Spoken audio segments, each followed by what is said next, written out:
ورته وایي چې زموږ کاروبارونه د اسلام پر اصولو نه دي، زموږ کاروبارونه د شریعت پر اصولو نه دي.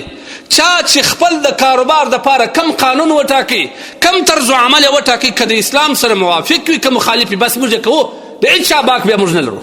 ځکه موږ ورځ رابلې موږ د دغه مشکلات سره مخامخ کېږو.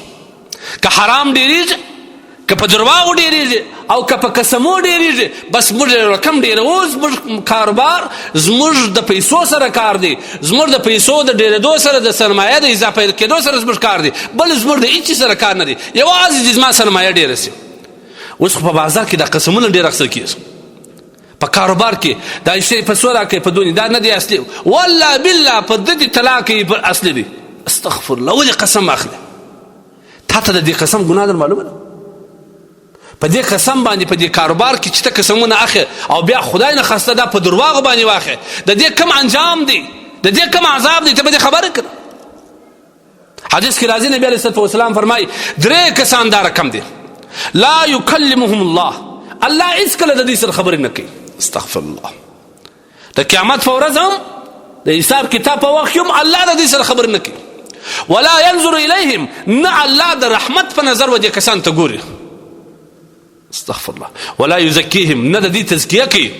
او د دې کسان لپاره حدیث کې راځي ولهم عذاب علیم، دردناک عذاب وي د دې کسان لپاره. په هغه کې یو هغه کس دی، یو هغه کس دی چې په درواغو باندې په معامله کې یا په رانیولو پلورلو کې قسم اخلي.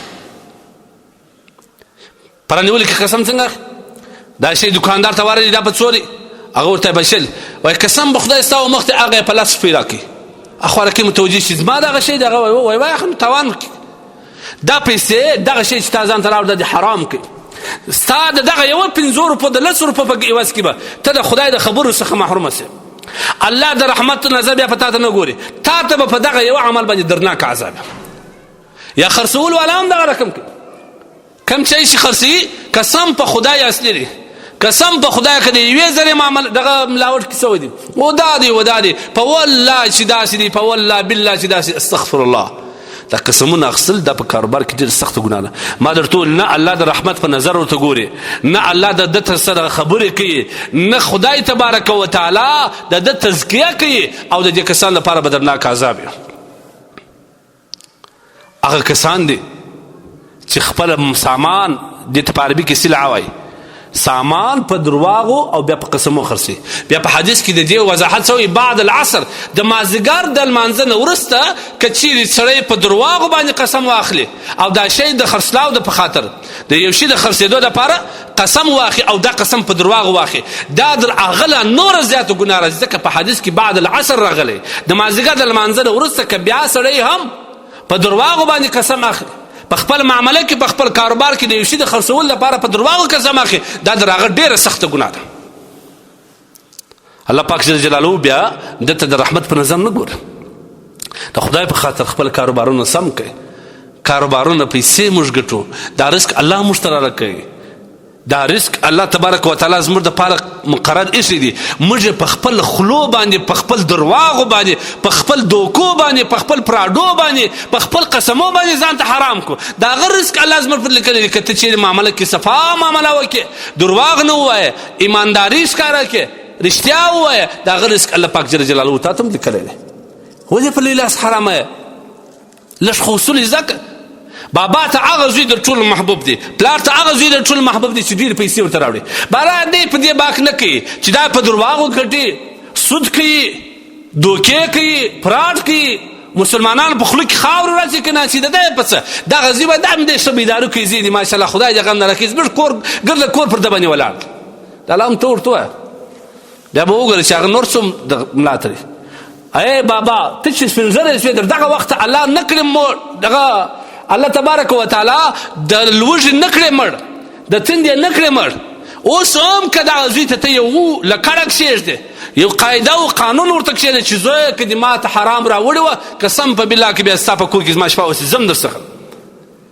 که نور نه که نور نه که نور نه الله خو به درسره راځي په دې کار. نن موږ ته بس هغه ورور خوند راکوي چې ډېرې پیسې ګټي، هغه پلار ته هغه زوی خوند ورکوي چې ډېرې پیسې ګټي. نورې دا شی موږ نه تعقیبوو چې دا حلال ګټي که حرام ګټي، دا د کومې خوا راوړې، پلار ته چې ډېرې پیسې په لمن کې واچوې بس دی راسي په تا تندي او مچ کې په غېږ کې ونیسي خدای دې غم مه راکوه زموږ کور خو نو پر تا ولاړ دی ای بابا ته خو الا کلکم راعن ته خو یو مسؤل الله ستا څه پوښتنه کوي ستا د مسؤلیت په خاطر چې ته زما بچیانو ته را پیسې راوړې ما ته راوړې مور ته دې راوړې بیبي ته دې راوړې دا ته د کومې خوا کوې دا ته حلالې ګټې که حرام دا ته په رشوت ګټې که په درواغو ګټې که په دوکه ګټې که په سم طریقه ګټې دا به هر پلار د خپل بچي سره پوښتنه کوي لہذا کاروبارونه سم کړي د خدای په خاطر موږ مسلمانان سره د دې چې اسلام موږ ته څومره د عدل او دغه رقم د ایمانداري تلقین را کړ دي بار بار موږ ته عدل ایمانداري لیکن با هم په ډېر ملکو کې مسلمانان په دوکهباز مشهوره دي استغفر الله